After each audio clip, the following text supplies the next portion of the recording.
Good morning friends. आज हम लोग देख रहे हैं क्लास 7th और आज का चैप्टर है अध्याय 7 मानवीय पर्यावरण, बस्तियां, परिवहन एवं संचार। तो इसमें हमारा पहला शब्द देखते हैं बसाव स्थान। वे स्थान जहां भवन या जो बस्तियां विकसित होती हैं बसाव स्थान के अंतर्गत आती हैं। बसाव स्थान के लिए जो कुछ प्राकृतिक दशाएं होती हैं उसमें कि जलवायु वहाँ पे अनुकूल होना चाहिए, मतलब रहने लायक जो है जलवायु होनी चाहिए। दूसरा है कि जल की उपलब्धता होनी चाहिए। और तीसरी बात है कि जो भूमि होनी चाहिए वो उपजाऊ होनी चाहिए। और समतल प्रकार की जो भूमि होती है वो बसाव के लिए उपयुक्त होती है। ठीक है। अगला है हमारा बस्तियाँ, जिसे हम लोग सेटलमेंट्स भी बोल सकते हैं। वे स्थान होते हैं जहाँ पर लोग अपने लिए घर बनाते हैं। ठीक है। ये बस्तियाँ दो प्रकार की होती हैं, एक ग्रामीण होती हैं, शहरी होती हैं। अगर हम लोग इस परिप्रेक्ष्य देखें तो जो गांव में रहती हैं वो ग्रामीण बस्तियाँ होती हैं, वहीं शहर में जो होती हैं वो शहरी बस्तियाँ होती हैं।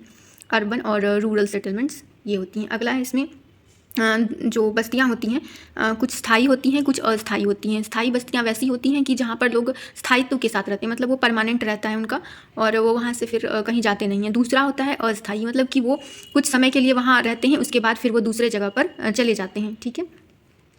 अगला शब्द है हमारा इसमें ऋतु प्रवास। ऋतु प्रवास को ट्रांस ह्यूमन्स भी बोलते हैं, जो लोगों के मौसमी आवागमन को जो कहा जाता है, कुछ समय के लिए हैं फिर कुछ दूसरे समय के लिए वो चले गए। जैसे कि पहाड़ी इलाकों में होता है कि जब वो जंगल की तलाश में अपने पशुओं को खिलाने के लिए यहाँ से वहाँ जाते हैं, तो वो ऋतु प्रवास के अंतर्गत आता है।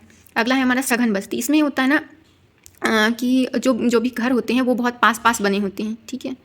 अगला है हमारा प्रकीर्ण बस्ती, या इसे हम लोग डिस्पर्स्ड सेटलमेंट भी बोल सकते हैं, जहाँ पर जो घर होते हैं वो बहुत दूर दूर होते हैं। ऐसा अक्सर जो होता है पहाड़ी इलाकों में हुआ करता है। ठीक है। अगला है हमारा परिवहन। परिवहन का अर्थ होता है ट्रांसपोर्ट, यानी कि जो लोग या सामान के आवागमन के साधन होते हैं वो परिवहन के अंतर्गत होते हैं। इसमें 4 प्रकार के हैं: सड़क मार्ग, रेल मार्ग, जल मार्ग, वायु मार्ग। सड़क मार्ग के अंतर्गत जो सड़क से जो भी परिवहन के कार्य किए जाते हैं, रेल मार्ग में रेल के द्वारा, और जल मार्ग में जल से, और वायु मार्ग में वायु के द्वारा।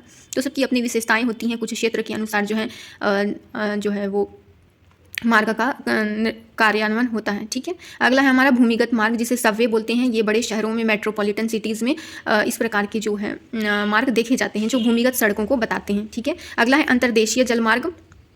इसमें जो भी नाव्य नदियाँ, मतलब जो नेविगेबल रिवर होती हैं, जहाँ पर नाव चलाया जा सकता है, या झीलों का उपयोग जो होता है, ये जलमार्ग के रूप में होता है। जैसे कि गंगा, ब्रह्मपुत्रा वगैरह है, या जो अमेरिका की जो कुछ नदियाँ हैं वो सभी इसके अंतर्गत आती हैं। झील प्रदेश जो है अमेरिका का वो। संचार का अर्थ होता है दूसरों के पास अपनी सूचना पहुंचाने की जो प्रक्रिया होती है। ठीक है। ये संचार कहलाती है। जनसंपर्क माध्यम होता है कि जिसमें बहुत बड़े वर्ग को अपना संपर्क प्रेषित करना, जिसमें समाचार पत्र, रेडियो, टेलीविजन, इंटरनेट इस प्रकार से। नगरीय क्षेत्र वहीं जहाँ नगर में जहाँ लोग उत्पादन, व्यापार या सेवा का कार्य करते हैं, वो नगरीय क्षेत्र के अंतर्गत आता है। अगला है ग्रामीण क्षेत्र। यहाँ पर लोग जो होते हैं कृषि, पशुपालन, खनन, इन सब कार्य में लगे हुए रहते हैं। अगला है हमारा इसमें स्टिल्ट जो होते हैं ये ऊंचे प्लेटफॉर्म पर घर बनाए जाते हैं और ये अधिक वर्षा वाले क्षेत्र में होते हैं।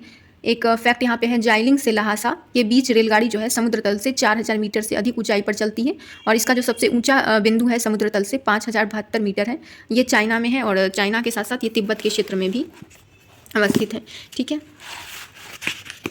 इसमें जो है कुछ बस्तियों को दिखाया गया है, मानव बस्तियाँ किस प्रकार की होती हैं। ये सड़क पक्की सड़क है, और ये जाइलिंग से लहासा वाला जो क्षेत्र है उसको दिखाया गया है, चाइना और तिब्बत के मध्य। ये जो है ट्रांस साइबेरियन जो रेल मार्ग है विश्व में सबसे बड़ा रेल मार्ग के अंतर्गत आता है। ये सेंट पीटरबर्ग से जो है ऊपर वाला जो क्षेत्र है लेनिनग्राद का, यहाँ से नीचे में जो है व्लादिवोस्तोक तक ये फैला हुआ है, और ये पूरे रूस में है। ठीक है। और ये सबसे बड़ा है।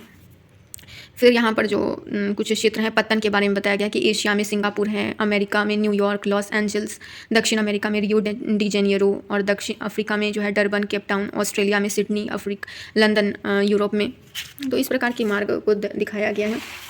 और यहाँ पे जो है समुद्र और हवाई पत्तन को दिखाया गया है इस फोटो में। जो भी विश्व के मुख्य क्षेत्र हैं उनके बारे में वायुमार्ग और जलमार्ग को बताया गया है। तो इस प्रकार ये हमारा चैप्टर समाप्त होता है। धन्यवाद।